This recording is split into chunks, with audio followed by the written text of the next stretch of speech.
nuclear force, the extremely powerful glue that holds the nucleus of every atom together, binding protons to neutrons. As the story goes, he happened on a dusty book on the history of mathematics, and in it he found a 200-year-old equation, first written down by a Swiss mathematician, Leonhard Euler.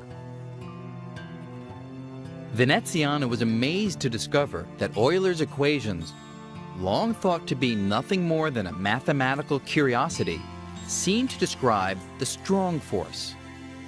He quickly published a paper and was famous ever after for this accidental discovery. I see occasionally written in books that this model was invented by chance or was found in a math book, and this makes me feel pretty bad.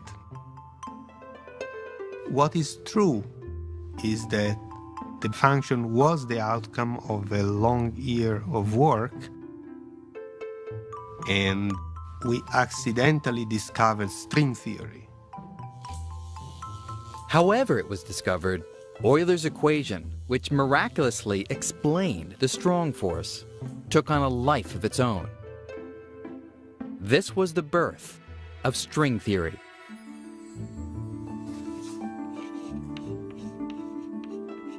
Passed from colleague to colleague, Euler's equation ended up on the chalkboard in front of a young American physicist, Leonard Susskind.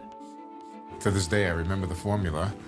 The formula was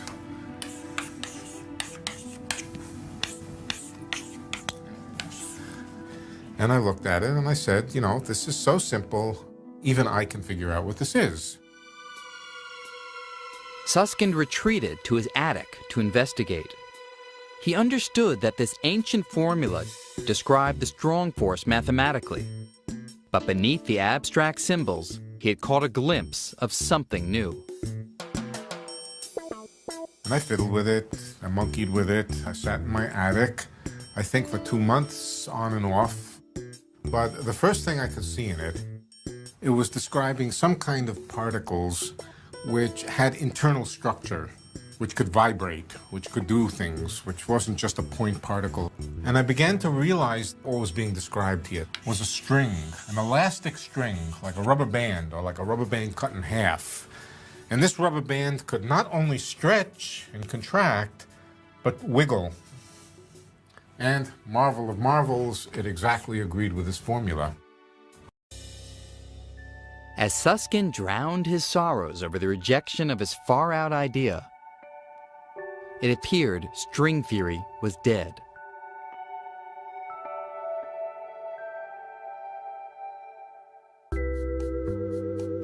Meanwhile, mainstream science was embracing particles as points, not strings. For decades, physicists had been exploring the behavior of microscopic particles by smashing them together at high speeds and studying those collisions. In the showers of particles produced, they were discovering that nature is far richer than they thought. Once a month, there'd be a discovery of a new particle, the rho meson, the omega particle, the B particle. It could be one particle, it could be two particles, phi, omega. More letters were used than exist in most alphabets. It was a population explosion of particles.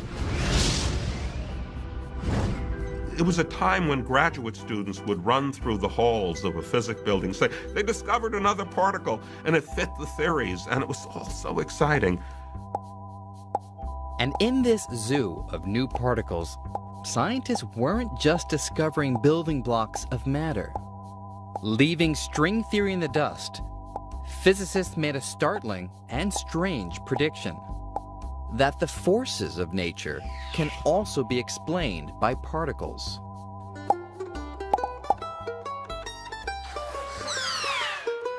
Now, this is a really weird idea, but it's kind of like a game of catch in which the players, like me, and me, are particles of matter. And the ball we're throwing back and forth is a particle of force. it's called a messenger particle.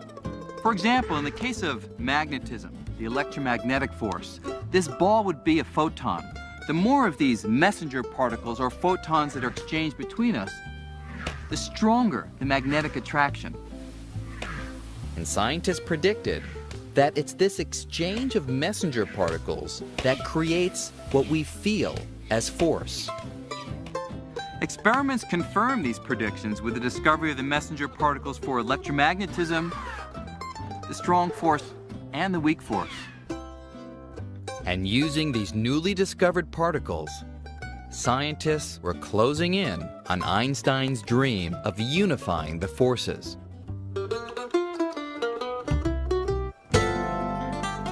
Particle physicists reasoned that if we rewind the cosmic film to the moments just after the Big Bang, some 14 billion years ago, when the universe was trillions of degrees hotter, the messenger particles for electromagnetism and the weak force would have been indistinguishable. Just as cubes of ice melt into water in the hot sun, experiments show that as we rewind to the extremely hot conditions of the Big Bang, the weak and electromagnetic forces meld together and unite into a single force called the electroweak. And physicists believe that if you roll the cosmic film back even further, the electroweak would unite with the strong force in one grand superforce. Although that has yet to be proven, quantum mechanics was able to explain how three of the forces operate on the subatomic level. And all of a sudden, we had a consistent theory of elementary particle physics, which allows us to describe all of the interactions, weak, strong, and electromagnetic, in the same language. It all made sense, and it's all in the textbooks. Everything was converging toward a simple picture of the known particles and forces, a picture which eventually became known as the Standard Model. I think I gave it that name. Professor Sheldon Glashow, Abdus Salam, and Steven Weinberg.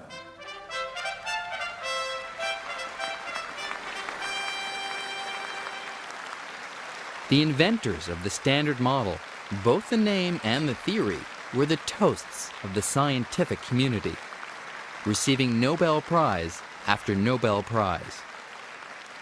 But behind the fanfare was a glaring omission. Although the Standard Model explained three of the forces that rule the world of the very small, it did not include the most familiar force: gravity.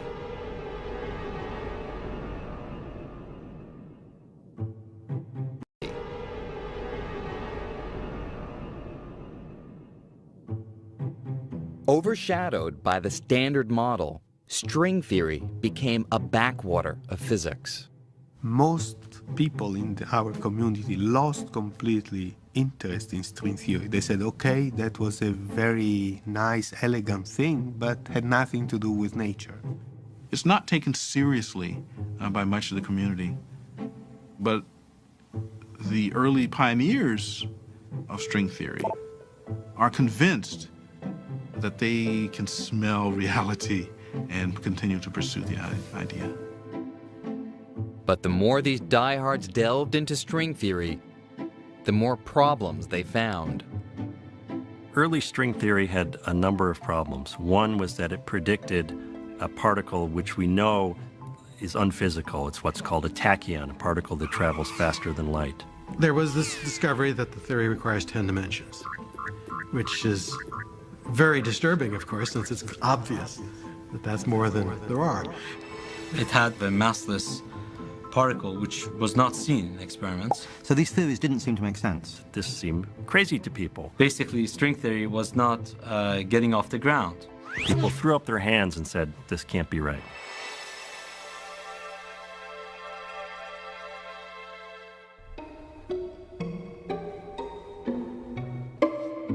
By 1973, only a few young physicists were still wrestling with the obscure equations of string theory. One was John Schwarz, who was busy tackling string theory's numerous problems. Among them, a mysterious massless particle predicted by the theory but never seen in nature, and an assortment of anomalies or mathematical inconsistencies.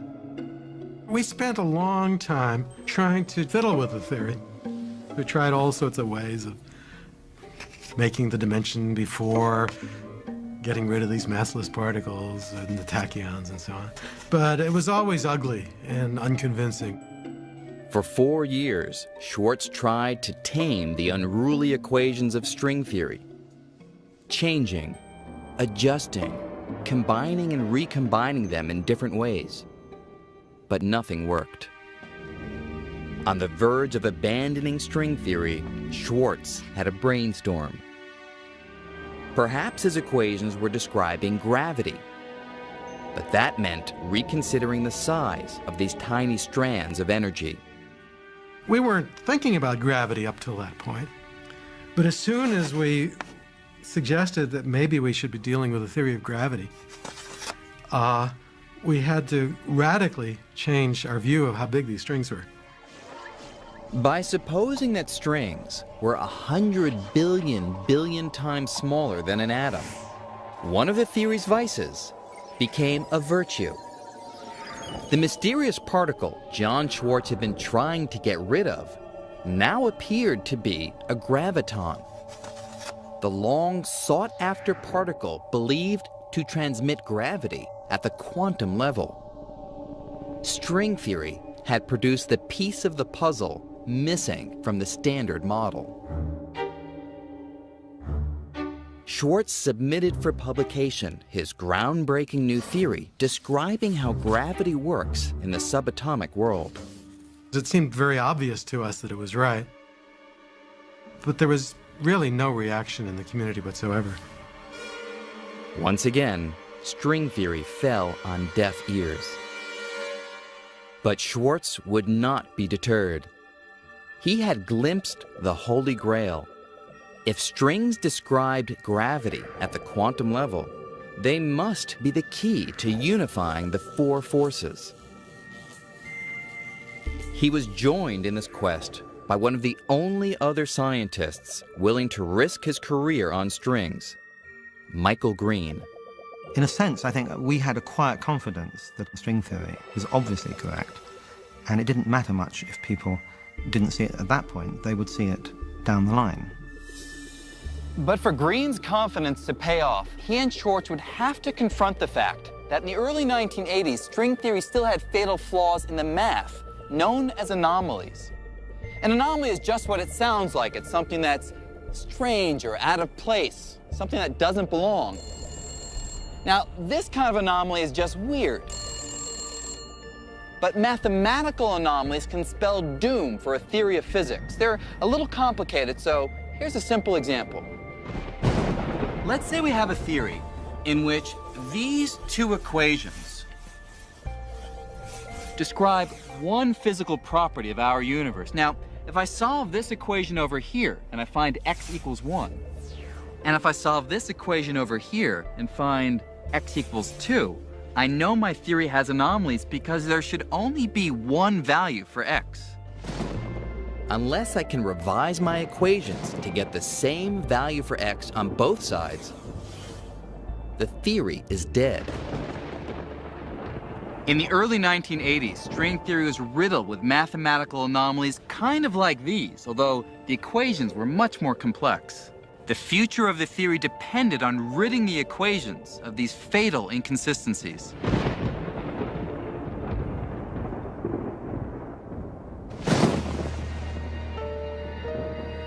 After Schwarz and Green battled the anomalies in string theory for 5 years, their work culminated late one night in the summer of 1984.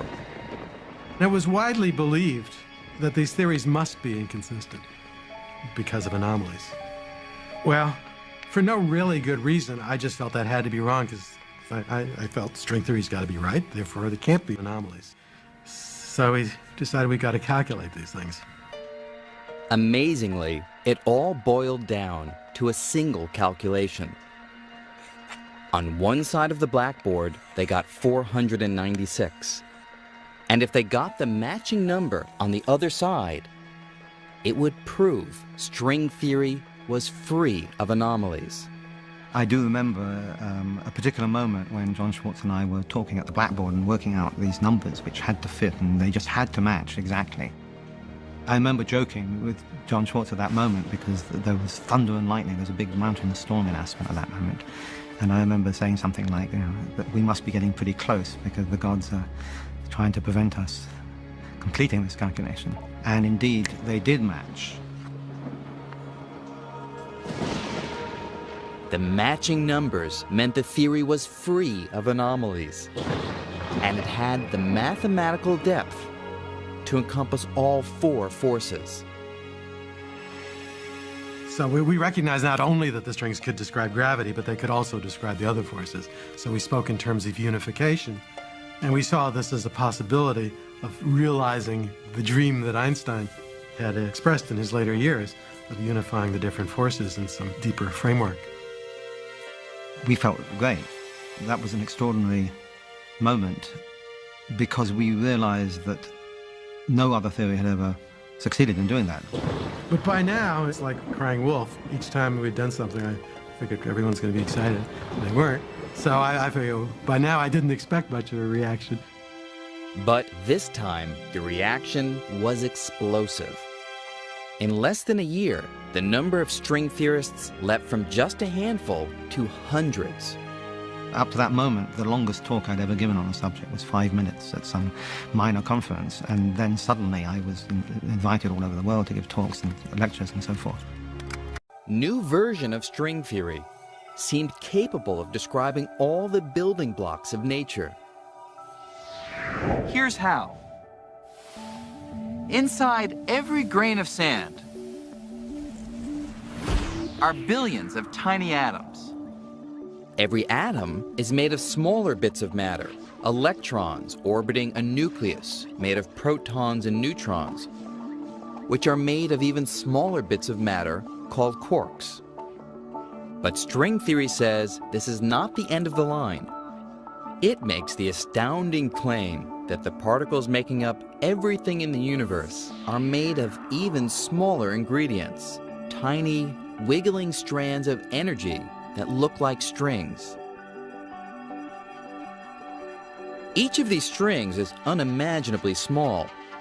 In fact, if an atom were enlarged to the size of the solar system, a string would only be as large as a tree. And here's the key idea.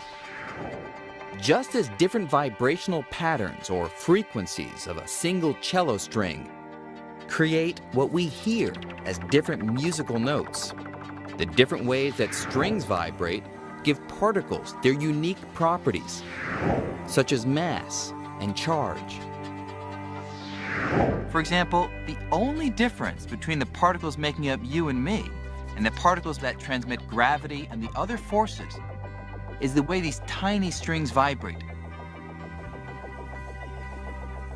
Composed of an enormous number of these oscillating strings, the universe can be thought of as a grand cosmic symphony. And this elegant idea resolves the conflict between our jittery, unpredictable picture of space on the subatomic scale and our smooth picture of space on the large scale. And it's the jitteriness of quantum theory versus the gentleness of Einstein's general theory of relativity that makes it so hard to bridge the two, to stitch them together. Now, what string theory does, it comes along and basically calms the jitters of quantum mechanics. It spreads them out by virtue of taking the old idea of a point particle and spreading it out into a string. So the jittery behavior is there, but it's just sufficiently less violent that quantum theory and general relativity stitch together perfectly within this framework. It's a triumph of mathematics, with nothing but these tiny, vibrating strands of energy. String theorists claim to be fulfilling Einstein's dream of uniting all forces and all matter. But this radical new theory contains a chink in its armor. No experiment can ever check up what's going on at the distances that are being studied. No observation can relate to these tiny distances or high energies. That is to say, there ain't no experiment that could be done, nor is there any observation that could be made that would say, you guys are wrong. The theory is safe, permanently safe. Is that a theory of physics or a philosophy? I ask you. People often criticize string theory for saying that it's very far removed from any direct experimental test, and surely it's not really a branch of physics for that reason. And my response to that is simply that they're going to be proved wrong. Making string theory even harder to prove is that in order to work, the complex equations require something that sounds like it's straight out of science fiction. Extra dimensions of space. We've always thought for centuries that there was only what we can see. You know, this dimension, that one, and another one. There's only 3 dimensions of space and 1 of time.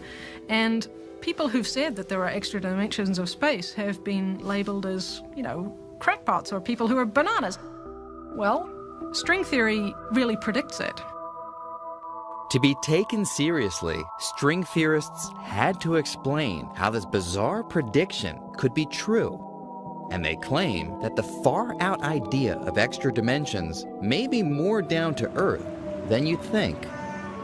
Let me show you what I mean. I'm off to see a guy who was one of the first people to think about this strange idea. I'm supposed to meet him at 4 o'clock at his apartment on 5th Avenue and 93rd Street on the 2nd floor. Now, in order to get to this meeting, I need 4 pieces of information.